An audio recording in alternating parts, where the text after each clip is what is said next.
दशक पहिला, समास चौथा, सद्गुरु स्तवन. श्रीराम. आता सद्गुरु वर्णवेना, जेथे माया स्पर्शो सकेना, ते स्वरूप मज अज्ञाना, काय कळे श्रीराम. न कळे न कळे नेती नेती, ऐसे बोलतसे श्रुती, तेथे मज मूर्खाची मती, पवाडेल कोठे श्रीराम. मज न कळे हा विचारू, दुरुनी माझा नमस्कारू, गुरुदेवा पैल पारू, पाववी मज श्रीराम. होती स्तवनाची दुराशा, तुटला मायेचा भरवसा, आता असाल तैसे असा, सद्गुरु स्वामी श्रीराम. मायेच्या बळे करीन स्तवन, ऐसे वांछित होते मन, माया झाली लज्जायमान, काय करू श्रीराम. नातुळे मुख्य परमात्मा, म्हणूनी करावे लागे प्रतिमा, तैसा माया योगे महिमा, वर्णीन सद्गुरूचा श्रीराम. आपल्या भावासारिखा मनी, देव आठवावा ध्यानी, तैसा सद्गुरू हा स्तवनी, स्तवू आता श्रीराम. जय जयाची सद्गुरू राजा, विश्वंभरा विश्वबीजा, परमपुरुषा मोक्षध्वजा, दीनबंधू श्रीराम. तुझी येन अभयंकरे, अनावर माया हे वोसरे, जैसे सूर्यप्रकाशे अंधारे, पळून जाय श्रीराम. आदित्ये अंधकार निवारे, परंतु मागुते ब्रह्मांड भरे, निसी झाल्यानंतरे, पुन्हा काळोखे श्रीराम. तैसा नव्हे स्वामी राव, करी जन्म मृत्यू वाव, समूळ अज्ञानाचा ठाव, पुसून टाकी श्रीराम. सुवर्णाचे लोह काही, सर्वथा होणार नाही, तैसा गुरुदास संदेही, पडोची नेणे सर्वथा श्रीराम. का सरिता गंगेसी मिळाली, मिळणी होता गंगा झाली, मग जरी वेगळी केली, तरी होणार नाही सर्वथा श्रीराम. परी ते सरिता मिळणी मागे, वाहाळ मानिजेत जगे, तैसा नवे शिष्य वैगे, स्वामीच होय श्रीराम.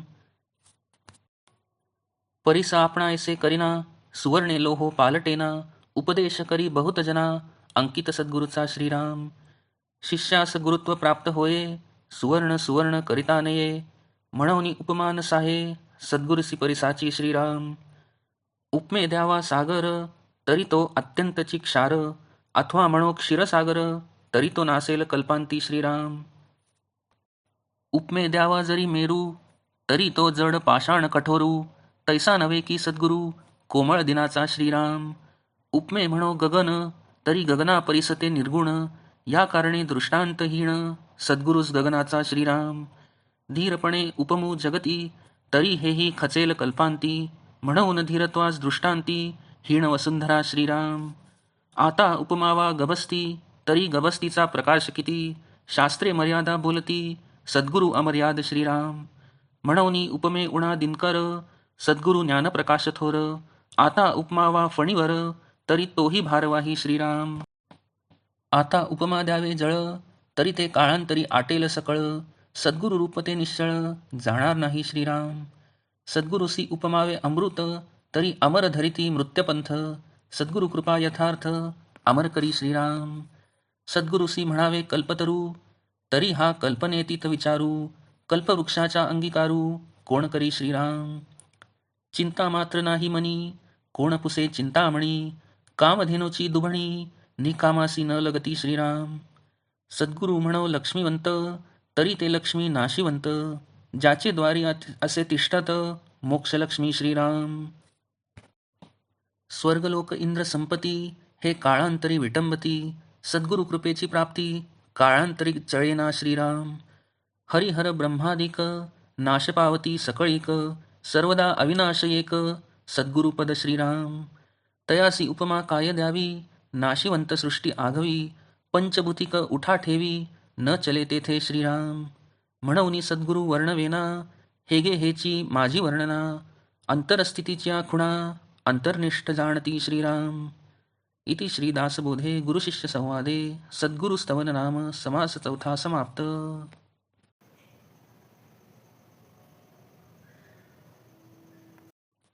दशक पहिला, समास चौथा, सद्गुरु स्तवन.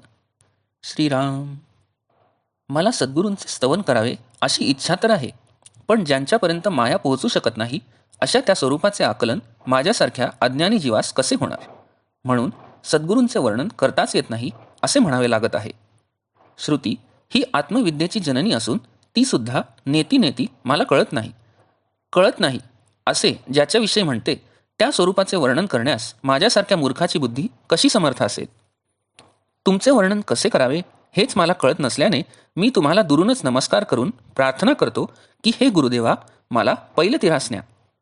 मायेच्या आधारे तुमचे स्तवन करता येईल अशी अयोग्य आशा मी मनाशी बाळगली होती. पण माया आपणास स्पर्शच करू शकत नसल्याने आता मायेचा आधारही नाहीसा झाला आहे. म्हणून हे सद्गुरू स्वामी, तुम्ही असाल तसे असा, एवढेच मी म्हणतो.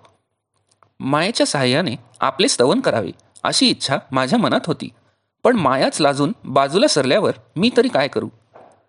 मुख्य परमात्मा इंद्रिय गोचर नसल्याने तो हाती गवसत नाही. म्हणून त्याची प्रतिमा करून तिचा आधार घ्यावा लागतो. म्हणून आता त्या मायेचा आधार घेऊनच मी सद्गुरूंचा महिमा वर्णन करीन. आपल्या मनात जसा भाव असेल त्यास अनुसरूनच ध्यानात मनाने आपल्या इष्टदेवाचे स्मरण करावे लागते. तशी माझ्या मनात जशी सद्गुरूंची मूर्ती स्थिरावली आहे तशीच ती आठवून त्या श्री सद्गुरूंचे मी स्तवन करतो. हे सद्गुरू राजा, तुझा जय जयकार असो. तूच सर्व विश्वास व्यापले आहेस. तूच विश्वाचे मूळ कारण आहेस व तूच परमपुरुष आहेस. तसेच मोक्ष देणारा व दिनांचा बंधू तूच आहेस. जसा सूर्यप्रकाशाने अंधार पळून जातो तशी तुझी कृपा झाली की अनावर अशी मायाही ओसरू लागते. सूर्याच्या योगे अंधकार नाहीसा झाला तरी रात्र झाली की परत काळोखाने ब्रह्मांड भरून जाते. पण सद्गुरू स्वामीराज तसे नाहीत. ते अज्ञानाचा समूळ नाश करतात व त्यामुळे परत जन्म मरणाच्या फेऱ्यात सापडावे लागत नाही. परिसस्पर्शाने लोखंडाचे एकदा सोने झाले की ते परत लोखंड कधीच होत नाही. त्याप्रमाणे गुरूंनी आपल्या दासाचे अज्ञान एकदा समूळ नष्ट केले की तो परत कधीही संशयात पडत नाही. किंवा नदी एकदा गंगेस मिळाली की त्यासरशी ती गंगाच बनते. मग कितीही प्रयत्न केले तरी ती कधीही वेगळी केली जाऊ शकतच नाही. एखाद्या ओहळाला नदीला मिळण्यापूर्वी जग लहान ओढाच म्हणते, पण नदीला मिळाल्यावर तो नदी होतो. तसा सामान्य साधक सद्गुरू कृपा होण्यापूर्वी कसाही असला तरी सद्गुरू कृपा एकदा झाली की तो तत्काळ गुरुच होतो. परीस लोखंडाचे सोने करतो, पण त्या सुवर्णास तो आपले परिसत्व देत नाही. म्हणजे त्या सोन्याच्या स्पर्शाने लोखंडाचे सोने होऊ शकत नाही. पण जो साधक सद्गुरूचा कृपांकित होतो तोही अनेक लोकांचा उद्धार करू शकतो. परिसामुळे सुवर्ण झालेल्या सुवर्णाच्या स्पर्शाने दुसऱ्या लोखंडाचे सोने होऊ शकत नाही. पण सद्गुरू कृपेने शिष्यास मात्र गुरुत्वच प्राप्त होते. म्हणून सद्गुरूंना परिसाची उपमा देणेही योग्य नाही. बरे, त्यांना सागराची उपमा द्यावी तर तो तर अत्यंत खारट असतो, म्हणून तीही उपमा योग्य नव्हे.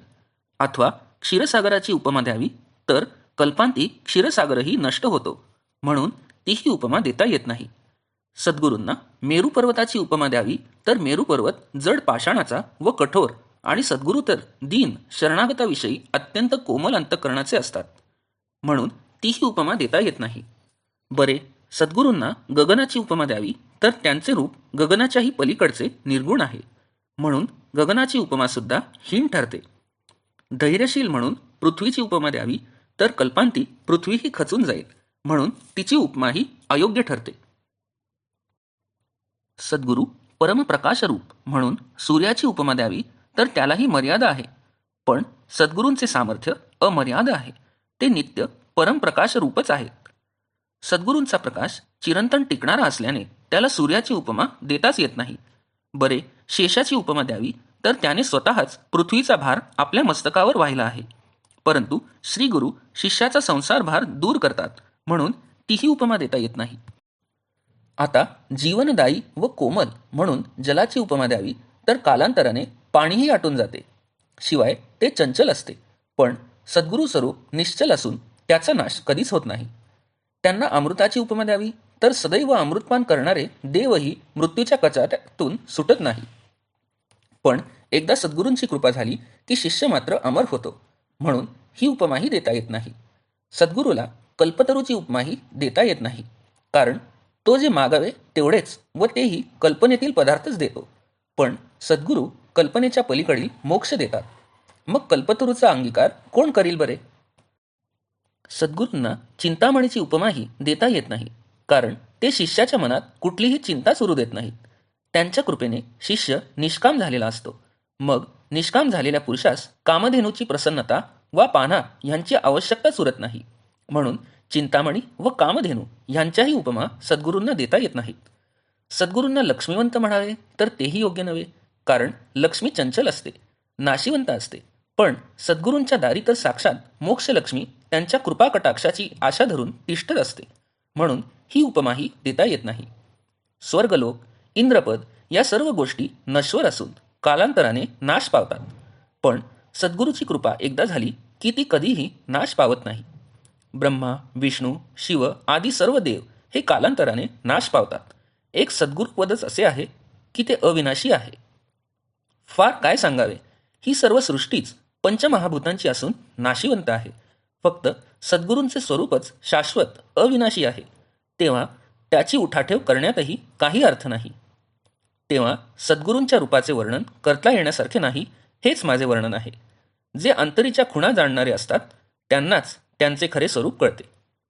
इति श्री दासबोधे गुरुशिष्य संवादे सद्गुरुस्तवन नाम समास चौथा समाप्त.